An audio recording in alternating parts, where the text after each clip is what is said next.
You know, if you've ever faced a project with just a crazy deadline, well, imagine that. But multiply the pressure by maybe 1,000, Yeah. and then throw in high-end luxury, but set it all in this really passionate grassroots mechanic shop. That's kind of where we're going today. Yeah, today we're really digging into the story of a classic car restoration done at just, well, breakneck speed. It's happening in a workshop in Uganda. The car itself, a classic Mercedes-Benz 450 SL. And the goal is to get it ready for the Concours d'elegance in Nairobi, Kenya. We're talking top-tier, Concours level presentation. And this isn't just about, a shiny paint job. We're really unpacking the huge technical challenges, the cultural meaning of this for the East African car scene, and what makes it almost heroic. The clock, that's the core conflict, isn't it? Absolutely. Yeah. The team has less than 3 days, not weeks, not months, just under 72 hours to do work that normally takes, well, ages, right? Yeah. Years sometimes. Exactly. It's an incredibly tight timeline. So this deadline, it's everything. It really is. The Concours d'elegance in Nairobi, held at the Ngong racecourse, it's a huge deal for car lovers across East Africa.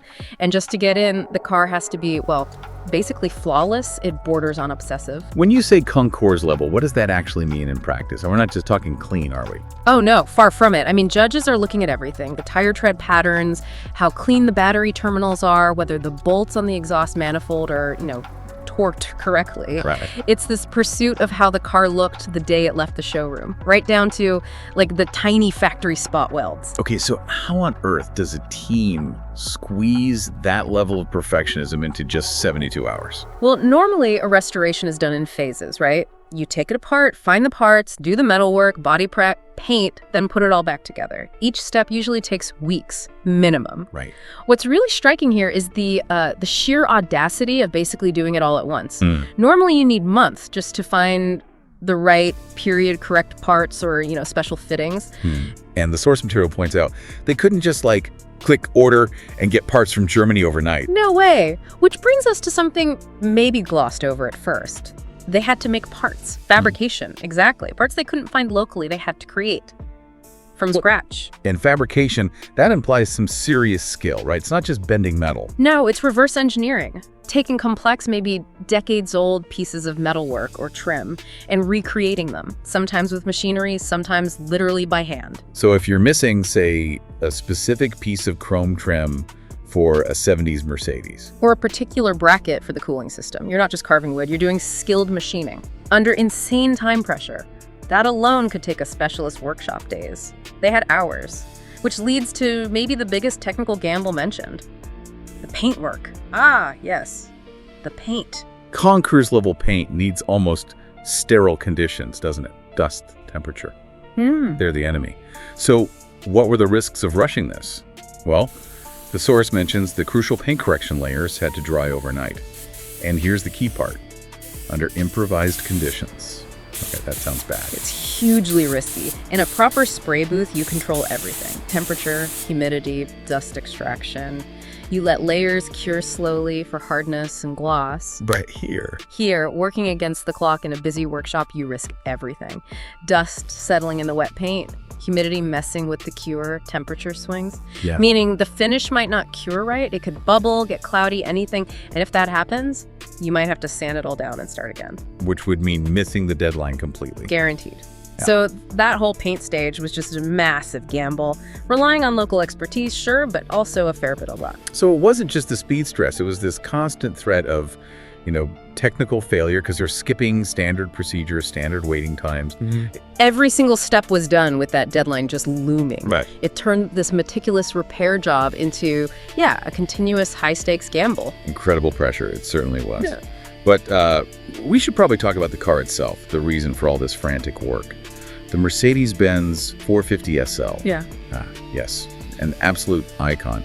That classic roadster shape, part of the R107 series from Mercedes, built mostly in the 70s and 80s. That's the one. These weren't just fancy cars, they were like statements of engineering back then. Absolutely. They stood for effortless class, sure, but also real long-distance comfort and that famous Mercedes reliability, which is why there's such prized collectibles around the world today. And the 450 SL specifically, that often had the V8, right? The M117 engine. That's right. A really robust engine, but restoring them has its own challenges. Many use that complex Bosch Cagetronic fuel injection. The mechanical fuel injection. Not simple stuff. Not at all. It's incredibly precise when it works, but notoriously finicky. You need real specialists who understand the tolerances. You can't just, guess the timing. It has to be perfect for that V8 hum. But the source material clarified something important. The car wasn't, like, dragged out of a barn. It was already in pretty good shape. Yeah, that's right. It wasn't a total wreck restoration. The owner, though, wanted that final extra touch for the show. So, going beyond just running well, aiming for that aesthetic perfection. Exactly. Smoothing out tiny rust spots, nothing structural, but surface stuff, giving the whole finish a refresh, and making sure the interior, the seats, carpets, all that period vinyl was just as spotless as the outside. Okay, but then the mechanical side became even more critical because of one key decision. Yes. This is where it gets really interesting. The owner wasn't just prepping it for display, they made a very bold choice. Which was? Instead of putting the car on a trailer or a flatbed truck, the plan was to drive the 450 SL all the way from the workshop in Uganda to the Concours in Nairobi, Kenya. Wait, hang on. You're saying this car, hours after being sanded, painted, engine-tuned under this immense pressure, had to immediately set off on an international road trip? And that's exactly what I'm saying. Okay, that completely changes things. That's not just show prep. That's an endurance run right out of the gate. Precisely. And that ramps up the stakes massively. A car that's just going to sit on a lawn can maybe hide a little electrical gremlin or a slightly worn suspension part. Right.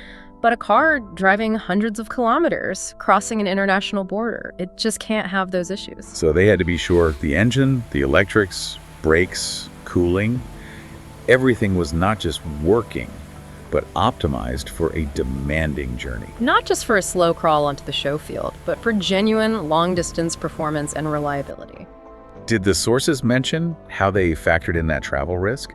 I mean, potential border delays, or worse, a breakdown somewhere remote? That's a great point. It seems that travel requirement essentially became their ultimate quality control. Wow, okay. They weren't just aiming for cosmetic beauty anymore, they were aiming for, bulletproof reliability. It shifted the focus. Yeah. Well, they had to really double down on systems prone to failure on a trip like that. Those complex 70s wiring harnesses, or the high-pressure fuel lines for that Cagetronic system. They had to be totally confident it wouldn't let them down. The confidence needed just to attempt that journey, right after finishing the work. It speaks volumes about their belief in the core mechanicals. It really does. They had to be certain. And this is where the story takes another turn, isn't it? Moving away from just the technical stuff and into the human side of it all. Yeah, exactly. All that pressure, the speed, needing parts immediately, needing specialized skills. It created this intense environment.